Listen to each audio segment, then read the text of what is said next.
হোৱাটছআপটো আপোনাৰ আছে। হোৱাটছআপত আপোনাৰ কিছুমান দৰকাৰী মেছেজ আহে বা ফটো আহে বা কিবা ডকুমেণ্ট আহে, আপুনি সেইটো মানে বহুত সাৱধানে ৰাখে।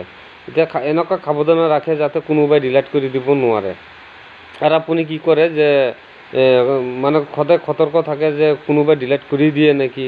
বাৰ বাৰ আপুনি কাৰোবাক ঘৰৰ সদস্যক কৈ থাকে যে এইটো ডিলিট নকৰিবি, হেন নকৰিবি, তেন নকৰিবি, আপুনি কৈ থাকে।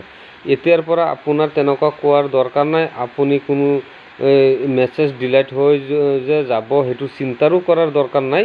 আহক আমি শিকি লওঁ এই ভিডিঅ'ৰ জৰিয়তে আপুনি সেইটো কেনেকৈ সুৰক্ষিত কৰি আপুনি ৰাখিব পাৰিব, সেইটো আপোনাক মই শিকাই দি আছোঁ। আহক এই ভিডিঅ'টো আপুনি সম্পূৰ্ণ চালেহে আপুনি বুজি পাব। আহক আমি শিকি লওঁ। আপুনি প্ৰথমে আপোনাৰ হোৱাটছআপটো আপুনি অ'পেন কৰিব। অ'পেন কৰাৰ পিছত চাওক, ইয়াত বহুত একাউণ্ট আছে। ইয়াত মই এটা একাউণ্ট লৈ আছোঁ। এইটো একাউণ্ট ধৰক, ইয়াত লিখা আছে গণেশ পল। এতিয়া এই গণেশ পল যিটো একাউণ্ট আছে, এই একাউণ্টত মোক দৰকাৰী মেছেজবোৰ কৰি থাকে, কিবা ডকুমেণ্ট বা কিবা মানে পঠাই থাকে।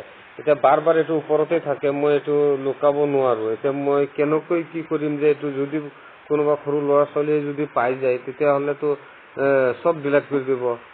সেইকাৰণে মই কি কৰিম এতিয়া, এই বস্তুটো একমাত্ৰ আপুনিহে জানিব এইটো ক'ত আছে, আৰু ঘৰৰ কোনো সদস্য নাজানিব এই ইয়াত যে এনেকুৱা দৰকাৰী এটা একাউণ্ট আছে। এইটো আপুনি লুকাবৰ কাৰণে আপুনি কি কৰিব, আপুনি প্ৰথমে এটা কাম কৰিব লাগিব। এইটো বেছি দীঘলীয়া ভিডিঅ' নহয়, একদম সৰু ভিডিঅ'। আপুনি ইয়াত আপোনাৰ যিটো আঙুলি আছে, আঙুলিৰে চেপি ধৰিব খালি, মাত্ৰ এনেকুৱা চেপি ধৰিব। এনেকুৱা চেপি ধৰাৰ পিছত আপুনি হাইড কৰিব মানে হাইড কৰিব লাগিব। হাইড কৰি দিলে কি হ'ব, এইটো কোনেও দেখা নাপাব, মাত্ৰ আপুনিহে গম পাব। এইটো হাইড কেনেকৈ কৰিব, আপুনি মানে লুকাই ৰাখিব। কেনেকৈ লুকাব, আপুনি প্ৰথমত চাওক, ওপৰত এইটো চাওক, এৰ'চিন এটা আছে, এইটো চাওক।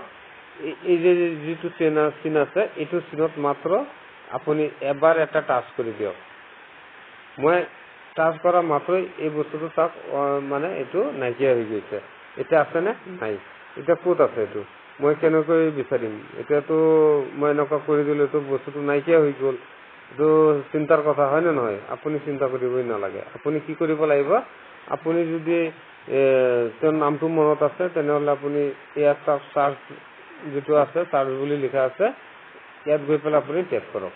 ইয়াত কৰি পেলাই মাত্ৰ তেওঁৰ নামটো লিখক, এইটো চাওক আহি গ'ল। এতিয়া আপুনি ইয়াত টাচ কৰা মানে আপুনি চাব পাৰিব। আৰু এতিয়া আপুনি এটা কাম হৈছে কি, আপুনি আকৌ আগৰ দৰে ৰাখিব বিচাৰি আছে। কেনেকৈ ৰাখিব, ইয়াত চাওক, এইটো ৰাইট চাইডত ইয়াত চাওক আৰ্চিভ বুলি লিখা আছে, এই আৰ্চিভত আপুনি এটা টাচ কৰি দিয়ক। ইয়াত টেপ কৰা মাত্ৰই চাওক এই বস্তুটো আপোনাৰ ওপৰত আহি যাব। তো এইবাৰ অহা নাই, মই আকৌ দেখাই দি আছোঁ। এইটো আহি যাব, ইয়াত চেপি ধৰিব, আকৌ আগৰ দৰে চেপি ধৰিব।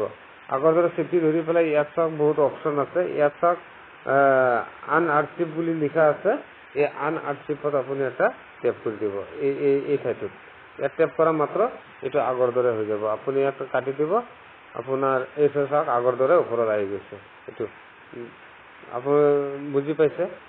আৰু এটা কথা মই মানে এইটো ভিডিঅ'ৰ জৰিয়তে মই আৰু এটা ছেটিং মই আপোনালোকক শিকাই দি আছোঁ। এতিয়া ধৰক মোৰ এটা বন্ধুৱে ধৰক বেছি আপোনাৰ মেছেজ কৰে, তাক মই টপত ৰাখিব বিচাৰোঁ। ইয়াত যিমান প্ৰফাইল আছে তাৰ টপত ৰাখিব বিচাৰোঁ। এতিয়া মই কেনেকৈ ৰাখিম, এতিয়া চাওক মোৰ প্ৰফাইল আছে, ইয়াত চাওক মোৰ লিখা আছে, এইটোকে মই ওপৰত উঠাম। কেনেকৈ উঠাম, ইয়াত আপুনি মই চেপি ধৰিম। চেপি ধৰি পেলাই আপোনাৰ এই ওপৰত চাওক এটা পিন দিয়া আছে, এই পিনটোত এটা টাচ কৰি দিম।